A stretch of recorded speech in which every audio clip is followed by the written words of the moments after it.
എന്നാൽ ഒരു കാലത്തെ പണി തരൂ കൈകളിലാദ്യം എന്നിട്ടാവാം കമ്പ്യൂട്ടർ എന്ന മുദ്രാവാക്യം വിളിച്ചവര് പേയെ കുറിച്ചൊക്കെ സംസാരിക്കുന്നത് കേൾക്കുമ്പോൾ വലിയ സന്തോഷമുണ്ട്. അങ്ങനെ ഒരു മാറ്റം ഉണ്ടായല്ലോ.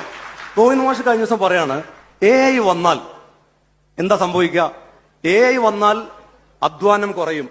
അധ്വാനം കുറഞ്ഞാൽ അധ്വാനിക്കുന്ന വർഗം ഇല്ലാതെയാകും. അധ്വാനിക്കുന്ന വർഗം ഇല്ലാതായാൽ സോഷ്യലിസം വരും. അപ്പൊ AI വന്നാൽ സോഷ്യലിസം വരും. ഇതെങ്ങനെയാണ് എനിക്ക് മനസ്സിലായില്ല, എങ്ങനെ കണക്ട് ആയെന്നുള്ള എനിക്ക് കിളി പോയിരിക്കുകയാണ് ആ പ്രസംഗം കേട്ടിട്ട്. അതായത് ഒരു കാലത്ത് കമ്പ്യൂട്ടർ വന്നാൽ തൊഴിലവസരങ്ങൾ നഷ്ടപ്പെടും എന്ന് പറഞ്ഞ ആൾ ഗോവിന്ദ മാഷിന്റെ ഒരു പ്രസ്താവന ഏറ്റുപറയുന്ന കേരളത്തിൽ ആദ്യത്തെ ആളായിരിക്കും നിങ്ങൾ. അങ്ങനെ കുറെ പ്രസംഗങ്ങളുണ്ട്. അദ്ദേഹത്തിന്റെ ഒരു പ്രസംഗമുണ്ട്. യഥാർത്ഥത്തിൽ ഒരു പൊതുസമ്മേളനത്തിൽ അദ്ദേഹം പറയുന്നുണ്ട്, നിങ്ങൾ വന്ന നിങ്ങളല്ല ശരിക്കുള്ള നിങ്ങളെന്ന്. അപ്പൊ മുമ്പിലിരിക്കുന്ന ആൾ ആകെ അന്തം വിട്ടുപോയി. നിങ്ങൾ ഇവിടെ വന്ന നിങ്ങളും വരാത്ത നിങ്ങളും കൂടി ചേർന്ന നിങ്ങളാണ് യഥാർത്ഥത്തിലുള്ള നിങ്ങൾ എന്ന് പറഞ്ഞു. അതിന് മുമ്പിലിരിക്കുന്ന ജാനുവച്ചിയോട് ചോദിച്ചു, ജാനുവച്ചി മനസ്സിലായോന്ന് ചോദിച്ചു. ജാനുവച്ചി പറഞ്ഞു മനസ്സിലായി എന്ന് പറഞ്ഞു.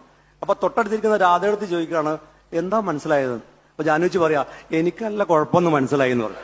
അപ്പൊ എന്ന് പറഞ്ഞ പോലെ ഇങ്ങനെയൊക്കെയുള്ള ഈ AI ടെക്നോളജിയെ കുറിച്ചൊക്കെ ഇവരിങ്ങനെ വാദോരാതെ സംസാരിക്കുന്ന ഒരു കാലത്ത് നമ്മളിതൊക്കെ കേൾക്കേണ്ടി വരുന്നു എന്നുള്ളൊരു സന്തോഷം നമുക്കുണ്ട് എന്നുള്ളത് ഞാൻ ഇവിടെ പങ്കുവെക്കുക.